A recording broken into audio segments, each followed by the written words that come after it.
السلام علیکم دوستو، آج ہم آپ کو بتائیں گے موت کا ڈر، ایک عبرت انگیز واقعہ۔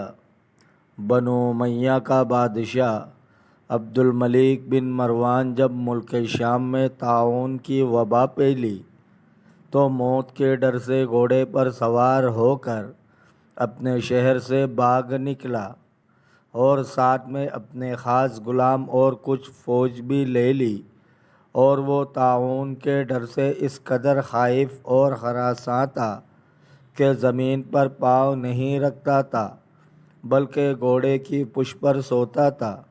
دوران سفر ایک رات اس کو نیند نہیں آئی تو اس نے اپنے غلام سے کہا، تم مجھے کوئی قصہ سنا۔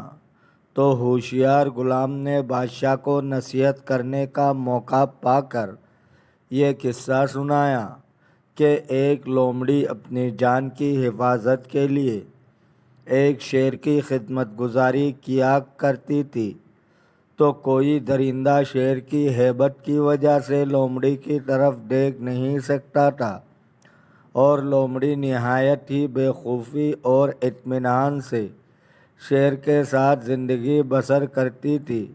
اچانک ایک دن عقاب لومڑی پر چپڑا تو لومڑی بھاگ کر شیر کے پاس چلی گئی اور شیر نے اس کو اپنے پیٹھ پر بٹھا لیا۔ عقاب دوبارہ چپٹا اور لومڑی کو شیر کی پیٹھ پر سے اپنی چنگل میں دبا کر اڑ گیا۔ لومڑی چلا چلا کر شیر سے فریاد کرنے لگی، تو شیر نے کہا کہ اے لومڑی، میں زمین پر رہنے والے درندوں سے تیری حفاظت کر سکتا ہوں، لیکن آسمان کی طرف سے حملہ کرنے والوں سے میں تجھے نہیں بچا سکتا۔ یہ قصہ سن کر عبد الملک بادشاہ کو بڑی عبرت حاصل ہوئی اور اس کی سمجھ میں آ گیا کہ میری فوج ان دشمنوں سے تو میری حفاظت کر سکتی ہے جو زمین پر رہتے ہیں، مگر جو بلائیں اور وبائیں آسمان سے مجھ پر حملہ آور ہو، ان سے مجھ کو نہ میری بادشاہی بچا سکتی ہے، نہ میرا خزانہ اور نہ میرا لشکر میری حفاظت کر سکتا ہے۔ آسمانی بلاؤں سے بچانے والا تو بجز خدا کے اور کوئی نہیں ہو سکتا۔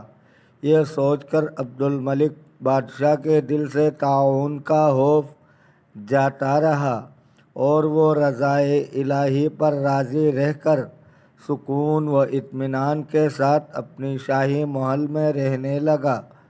دوستو، اگر آپ کو ویڈیو اچھی لگی ہے تو لائک کرے، شیئر کرے، چینل کو سبسکرائب کرے، اپنے بہت سارے خیال رکھیے گا۔